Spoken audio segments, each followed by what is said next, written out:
நாங்கள் தமிழ் பொது வேட்பாளர் பிரச்சார பணிகளை முன்னெடுத்து இறுதி கட்டத்தை தாண்டி கொண்டிருக்கின்றோம்.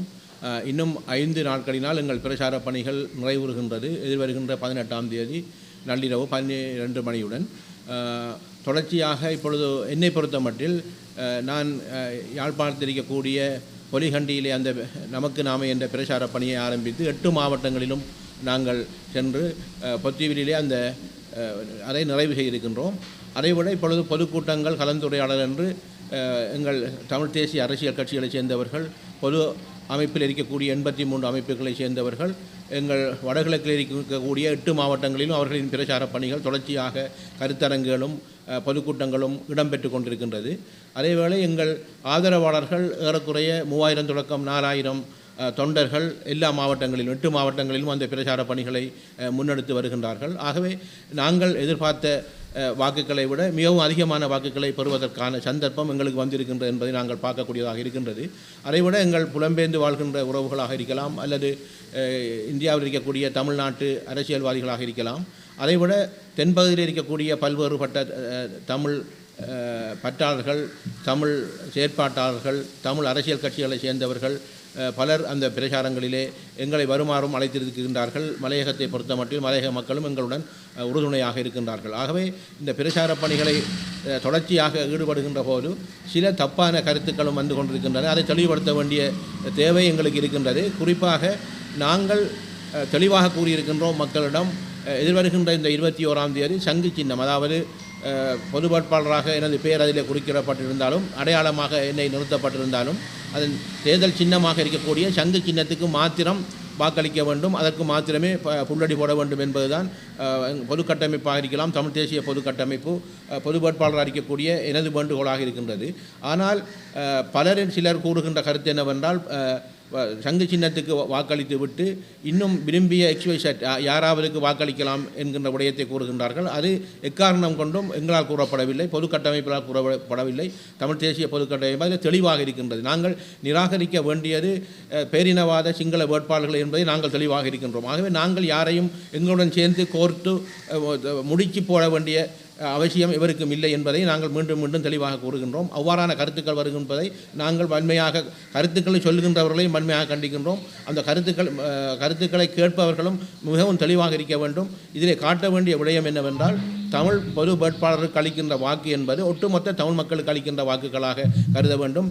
இப்பொழுது எவருமே 50% அதிகமான வாக்குகளை பெற முடியாது என்ற நிலை அவர்களுக்கு ஏற்பட்டதன் காரணமாக வடகிழக்கிலே அவர்கள் இப்பொழுது முகாமிட்டிருக்கின்றார்கள். குறிப்பாக நல்லூர் திருவிழாவில் தென்பகுதியிலே இருந்து காப்பு கடை வைப்பது போன்று, கொக்கட்டிச்சோலை தாண்டோன்றீஸ்வரர் ஆலயத்திலே தென்பகுதியிலே இருந்து மிட்டாய் கடை வைப்பது போன்று இப்பொழுது தென்பகுதியில் இருக்கின்ற வேட்பாளர்கள் இங்கு வந்து முகாமிட்டு பல பிரச்சாரங்களை முன்னெடுத்து கொண்டிருக்கின்றார்கள். அவர்களுக்கு ஆதரவாக சில தமிழ் தேசிய கட்சிகளிலே இருக்கின்ற ஒரு சிலர் அல்லது தமிழர்கள் அதுக்கு முகவர்களாக செயல்படுகின்றார்கள். ஆகவே அந்த முகவர்களாக செயல்படுகின்றவர்களும் ஒன்றை புரிந்து கொள்ள வேண்டும்.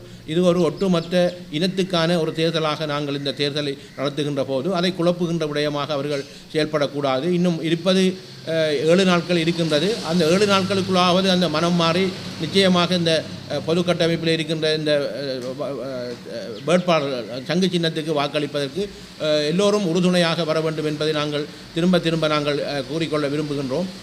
அடுத்தது வாக்களிக்கின்ற போது வாக்குச்சீட்டிலே இருக்கின்ற 18வது இடத்திலே சங்கு சின்னம் இருக்கின்றது.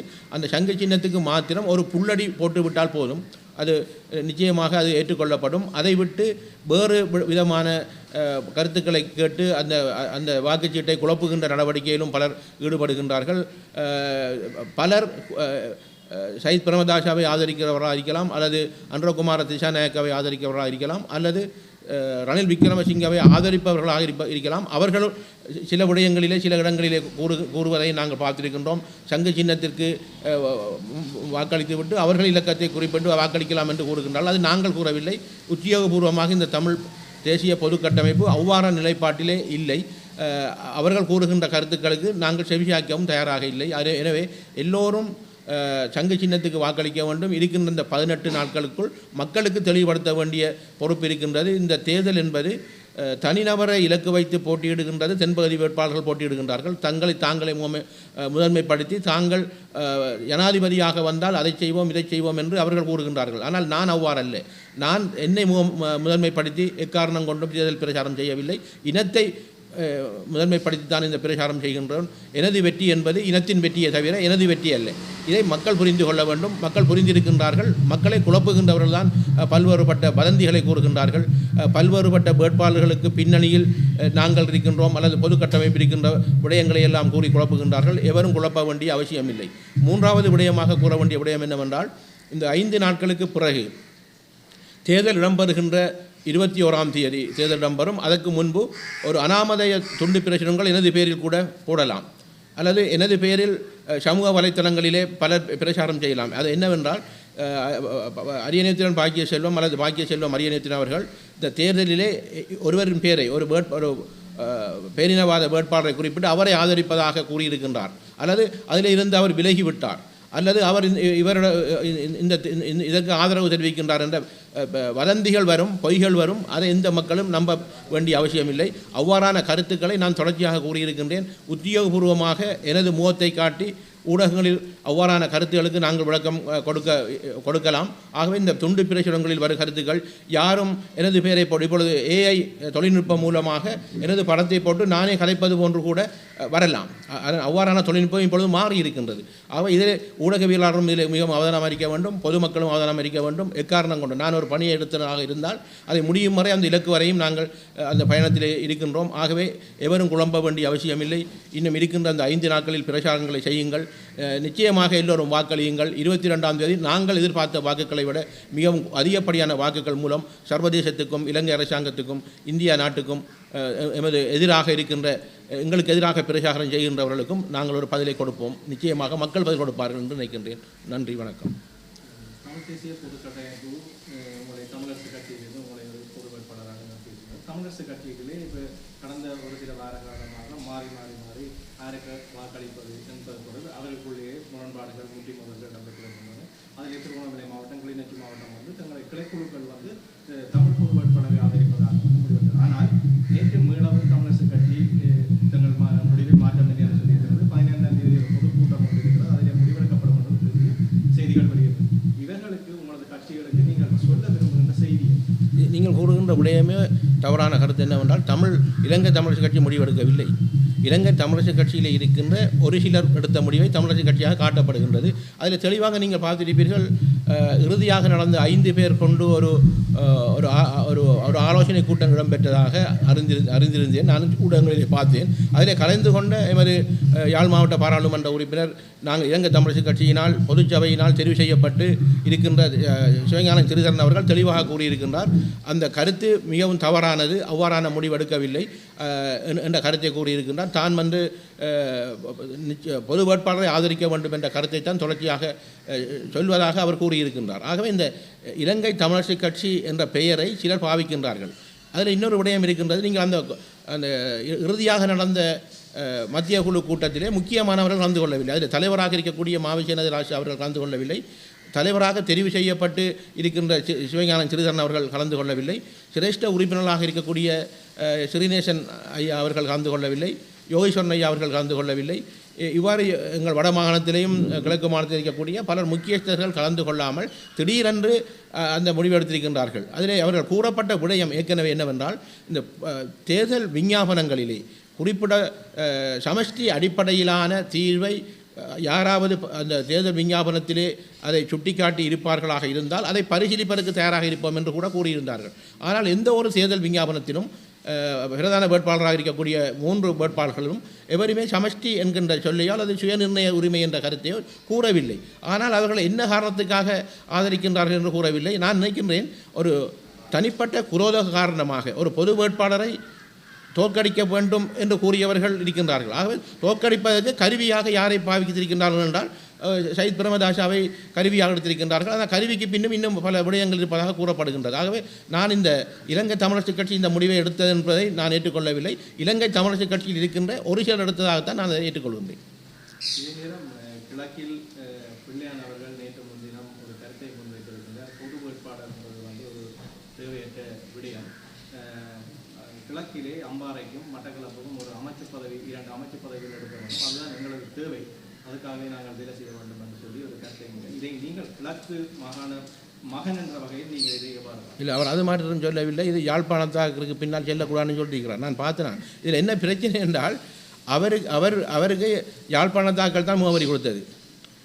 முதலாவது அவர் தமிழீழ விடுதலை புலிகள் இயக்கத்தில் போராடிய போரு தமிழீழ விடுதலை புலிகள் என்ற அவருக்கே சுயமாக கட்சியின் பேர் வைக்க முடியவில்லை. தலைவர் பிரபாகரன் வைத்த பேரைத்தான் விடுதலை புலிகள் என்ற பெயரில் தமிழ் மக்கள் விடுதலை புலிகள் என்று வைத்திருக்கிறார். அது கூட சுயமாக அவர் செய்யவில்லை. அவரின் கருத்து இதை அவர் உண்மையில் வெளிப்படையாக கூறியிருக்கின்றார். தனது நோக்கம் அமைச்சர் பதவியும் அபிவிருத்தியும் என்பது அது அவரின் கருத்து. அதற்காக போட்டியிடுங்கள் என்று மக்களிடம் கூறுகின்றார். மக்கள் அதை ஏற்பதற்கு தயாரில்லை. என்றால் நானும் அம்பாறை மாவட்டத்தில் சென்று பிரச்சாரம் செய்ததான், மட்டக்களப்பு எல்லா இடங்களிலும் சென்று பிரச்சாரம் செய்திருக்கின்றனர். ஆகவே அவர்களுக்கு பிரச்சாரம் என்பது பிரதேச ரீதியாக பிரதேச வேறுபாடுகளை வைத்து தங்களை அபிவிருத்தி நாயர்களாக காட்டி தாங்கள் முன்னிலைப்படுத்தி அவர்கள் சொல்லுகின்றார்கள். ஆனால் அவர்கள் கூறுகின்ற விடயமெல்லாம், அவர்களுக்கு கதைக்கின்ற விடயமெல்லாம் அபிவிருத்தியை, ஊழல், இதைத்தான் எல்லாரும் கதைத்து கொண்டிருக்கின்றார்கள். ஆகவே அவரின் கருத்தை நாங்கள் ஏற்றுக்கொள்ள முடியாது, மக்களும் ஏற்றுக்கொள்ள மாட்டார்கள். ஏன்னால் நாங்கள் ஒரு விடுதலைக்காக போராடிய இனம் 75 வருடங்களாக சுயநிர்ணய உரிமைக்காக தந்தை செல்வா தொடக்கம் ஆயுத போராட்ட காலம், தலைவர் பிரபாகரனின் காலம் என்று இப்போ இராஜதந்திர ரீதியாக எங்கள் பயணம் சென்று விட்டது. ஆகவே இதுக்கான தீர்வை கிடைக்க வேண்டும் என்பதற்காக, ஒரு நிலைப்பாட்டில் இருக்க வேண்டும் என்பதற்காக மக்கள் எல்லாரும் ஒன்று திரண்டிருக்கின்றார்கள். இதில் நாங்கள் காணுகின்ற வெற்றி என்னவென்றால், இந்த பொது வேட்பாளர் அறிவித்ததற்கு பிறகு நாங்கள் அவதானிக்கின்ற விடயம், இல்லை நீங்கள் அவதானிக்கின்ற விடயம் என்னவென்றால், இங்கே தமிழ் தேசிய கூட்டமைப்பு ஒரு சில ஒற்றுமை இல்லாமல் இருந்தது, இப்பொழுது ஒற்றுமையாக வந்திருக்கின்றது ஒரு விடயம். இதுபோன்று புலம்பெயர்ந்த நாட்டில் இருக்கக்கூடிய புலம்பெயர்ந்த அமைப்புகள் பல பேர் பல கருத்துக்களிலிருந்து விடுபட்டிருந்தார்கள், அவர்களும் ஒரு கோட்டிலே வந்திருக்கின்றார்கள். ஆகவே இந்த வெற்றி என்பது எதிர்காலத்தில் இருக்கக்கூடிய அடுத்த கட்டத்துக்கு ஒரு ஒற்றுமையை கொண்டு வரக்கூடிய ஒரு விடயமாக இருக்கின்றது. ஆகவே கௌரவ சந்திரகாந்தன் அவர்கள் கூறிய என்ற கருத்து, அவர் அந்த கருத்தை கூறுவதை நாங்கள் செய்தியாக பார்க்க முடியாது. அவர் அதை கூறாமல் தமிழ் தேசியத்தில் நாங்கள் விடுதலைக்காக போராடி இருக்கின்றோம், நிச்சயமாக இப்படி பொது வேட்பாளரை ஆதரிக்கணும் என்றால் தான் அதை செய்தியாக பார்க்கலாம். ஆகவே இதெல்லாம் செய்தியும் இல்லை, இதெல்லாம் நீங்கள் அதை முன்னிலைப்படுத்த வேண்டிய அவசியம் இல்லை. தற்போது ஐநாவின் கூட்டத்தொடர் ஆரம்பித்திருக்கின்றது. அதில் இலங்கை தொடர்பான விவாதம் முன்வைக்கப்படுகின்றது. இப்போ இருக்கிற இலங்கையில் இடம்பெற இருக்கிற ஜனாதிபதி தேர்தலை அடுத்து அதன் முடிவுகளின் அடிப்படையில் 2 வருட கால அவகாசம் கொடுப்பதற்கான ஒரு தேவைப்பட இருப்பதாக கருதப்படுகிறது. ஐநா கூட்டத்தொடர் ஆரம்பிக்கப்பட இருக்கின்ற நிலையில், இந்த இவ்வாறான செய்தி வெளியாக இருக்கிற நிலையில், நீங்கள் தமிழ் மக்கள் தொடர்பில் ஒரு வேட்பாளர், பொது வேட்பாளர் என்ற வகையில் என்னத்தை கூற வேண்டும்? இப்பொழுது ஐநா மனித உரிமை 56வது கூட்டத்தொடர் இடம்பெற்றுக் கொண்டிருக்கின்றது. அதிலிருந்து இங்கிருந்து எங்கள் வடகிழக்கில் இருந்து போன காணாமலாக்கப்பட்ட தாய்மார்கள் ஜெனீவாவிலிருந்து பகிரங்கமாக கோரிக்கை விடுகின்றார்கள். இந்த தேர்தலிலே தமிழ் பொது வேட்பாளர்களை ஆதரிக்க வேண்டும் என்ற கோரிக்கை அந்த மண்ணிலே இருந்து இப்பொழுது நான் இப்பொழுது செய்தியிலே பார்த்து கொண்டிருந்தேன். உண்மையிலே இந்த தொடர்ச்சியாக நீங்கள் 2 வருடம் பிற்போடுவது, ஒரு வருடம் பிற்போடுவது என்பது சர்வதேசமும் எங்களை ஏமாற்றிக் கொண்டிருக்கின்றது. அதில் எந்த ஒரு மாற்று கருத்தும் இல்லை. இதே சர்வதேசம்தான் 2009 முள்ளிவாய்க்காலுக்கு ஆயுதங்கள் கொடுத்து உதவி செய்து எங்கள் இனப்படுகொலை செய்தவர்களும் அந்த சர்வதேச நாட்டில் இருக்கக்கூடிய 22 அமைப்புகள். ஆகவே இந்த அமைப்புகள் செய்கின்ற போது எங்கள் தலைவர் சம்பந்தனையா அவர்கள் பாராளுமன்றத்திலே உரையாற்றியிருந்தார். இந்த முள்ளிவாய்க்கால் மௌனத்துக்கு பிறகு உரையாற்றியதில் நீங்கள் அறிந்திருப்பீர்கள். அதில் கேன்சாட்டிலே கூட பதிவு செய்யப்பட்டிருக்கின்றது. சர்வதேசம் ஜனாதிபதியாக இருக்கக்கூடிய மஹிந்த ராஜபக்ஷ அவரிடம் கேட்டுக்கொண்ட விடயம் என்னவென்றால், நாங்கள் இந்த விடுதலை போராட்டத்தை அல்லது விடுதலை புலிகள் அமைப்பை நாங்கள் மௌனிக்க செய்ய விடுவோம் அல்லது அதை அடக்கி விடுவோம், ஆனால் ஜனாதிபதி மூலமாக இணைந்த வடகிழக்கில் ஒரு அரசியல் தீர்வை தருவதற்கு நாங்கள் உத்தரவாதமாக நாங்கள் செயற்படுவோம் என்று சம்பந்தனையாவிடம் கூறியதாக நான் கூறவில்லை, சம்பந்தனையா கூறியிருந்தார். ஆனால் அந்த போராட்டத்தை அழிப்பதற்கு அந்த சர்வதேச நாடுகள் எடுத்த உத்வேகம், கொடுத்த உதவிகளை விட சர்வதேசம் எங்களையும் ஏமாத்திருக்கின்றது என்று நான் சொல்வதற்கான காரணம் என்னவென்றால், இதுவரை அதே சர்வதேசம் இருக்கின்ற ஜனாதிபதிகளிடம் கேட்டு, நாங்கள் போராட்டத்துக்கு நாங்கள் ஒரு முற்றுகைக்கு கொண்டு வந்திருக்கிறோம், ஆயுத போராட்டத்துக்கு தமிழ் மக்களுக்கான ஒரு தீர்வை கொடுங்கள் என்று இதுவரை வாய் திறக்கவில்லை. ஆகவே அந்த நிலையில் தான் இப்பொழுது நீங்கள் அந்த 56வது கூட்டத்தொடரிலும் பலர் அழுத்தம் கொண்டு கொடுத்திருக்கிறார்கள். தமிழ் தேசிய கட்சிகளை சேர்ந்தவர்கள், தமிழ் தேசிய செயற்பாட்டாளர்கள், மனித உரிமை செயற்பாட்டாளர்கள் என்று இலங்கையிலும் புலம்பெயர்ந்த நாடுகளிலும் அழுத்தம் கொடுத்து கொண்டிருக்கின்றார்கள். இந்த முறை அந்த அழுத்தம் என்பது நீங்கள் கூறியது போன்ற ஒரு உத்வேகம் பெற்றிருக்கின்றது என்றால், அங்கு அந்த ஐநா மனித உரிமை ஆணைக்குழு கூட்டத்தொடர் இடம்பெற்றுக் கொண்டிருக்கின்ற நேரத்தில் இங்கிருக்கின்ற மக்கள் சிந்திக்க வேண்டும் என்னவென்றால், அந்த கூட்டத்தொடரை வலுவூட்டுவதாக, தமிழ் மக்களின் தீர்வை கொண்டு வருவதற்காக இருந்தால் நாங்கள் இந்த வாக்களிப்பு மூலமாக அதுக்கு ஒரு வலுவூட்டுவது மூலமாக ஒரு மாற்றத்தை கொண்டு வரலாம் என்று நான் நினைக்கின்றேன்.